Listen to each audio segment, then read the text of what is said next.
In front of me is Redmi Note 14s, and today I would like to show you how you can set up face unlock.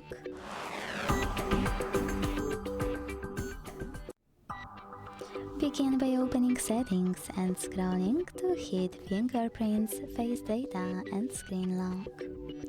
Then hit face unlock.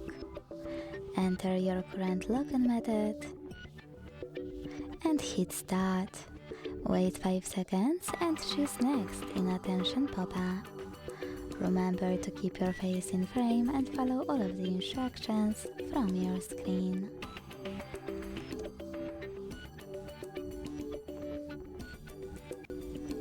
Then name your face data however you want to, and when finished, select done. Now you can operate all of those options and go back. So finally, when I switch off my screen and turn it back on,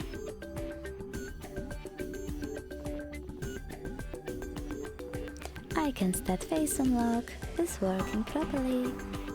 Thanks so much for watching. If you enjoyed this video, don't forget to leave a like, comment and subscribe. Bye!